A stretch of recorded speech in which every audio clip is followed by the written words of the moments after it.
states can contain healthcare costs. Here's how. The architects of the Affordable Care Act counted on competition in the health insurance market to keep costs down and quality high.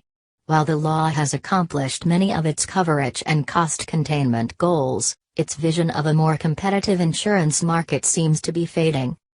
The nation's second-largest health insurer, Anthem, is poised to acquire Cigna, the fourth largest. Aetna, the third-largest insurer, is seeking to acquire Humana, the fifth largest. If approved by the Justice Department, these mergers would produce companies controlling about 35% of the health insurance market. These mergers would likely leave that market with far fewer competitors, a disappointing result for those who hoped it would increase choice and competition. Yet our research suggests that this apparent failure obscures a potential path to success, one that lies between competition and a fully regulated market. One reason behind the mergers is continued consolidation among hospitals and physician groups. From 2000 to 2013, the number of hospitals that were part of multi-site health systems increased by 25%. More doctors are working for hospitals or for practices partly owned by hospitals. Today, fewer than 20% of doctors are in solo practice.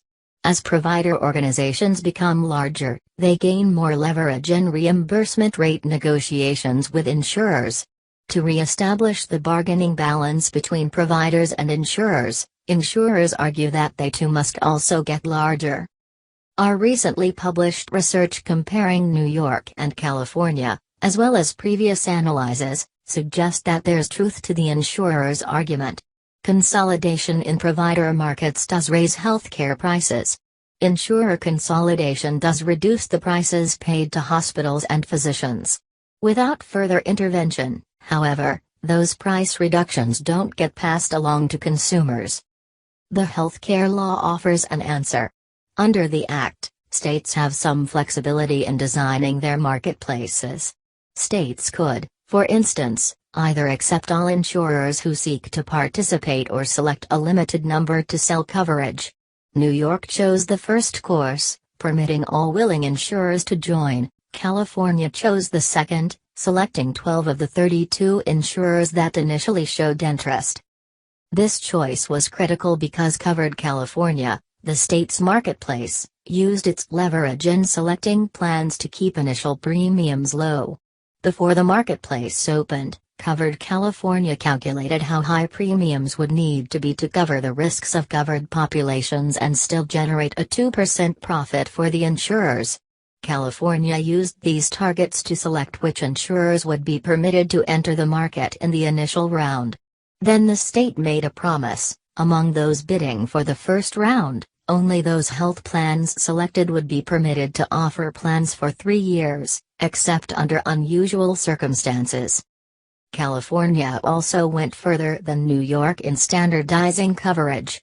Under the Affordable Care Act, insurers in all marketplaces must offer a defined set of essential health benefits in all plans, and may offer plans at 4 coverage levels: Platinum, the most comprehensive and expensive plans, followed in descending order of cost and coverage benefits by Gold, Silver and Bronze.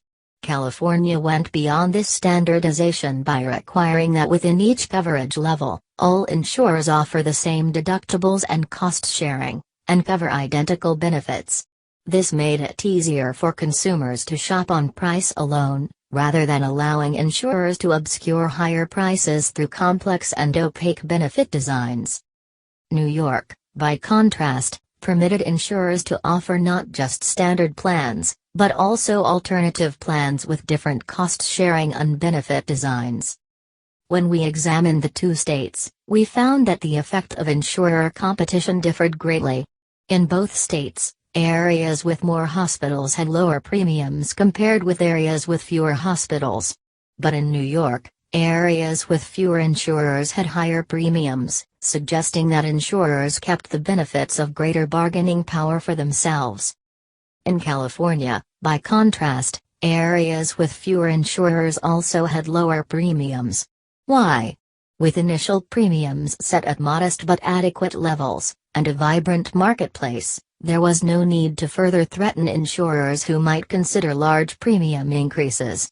If an insurer tried to raise its premiums too far, consumers could easily shop among the restricted set of insurers for an identical product and switch to an alternative plan.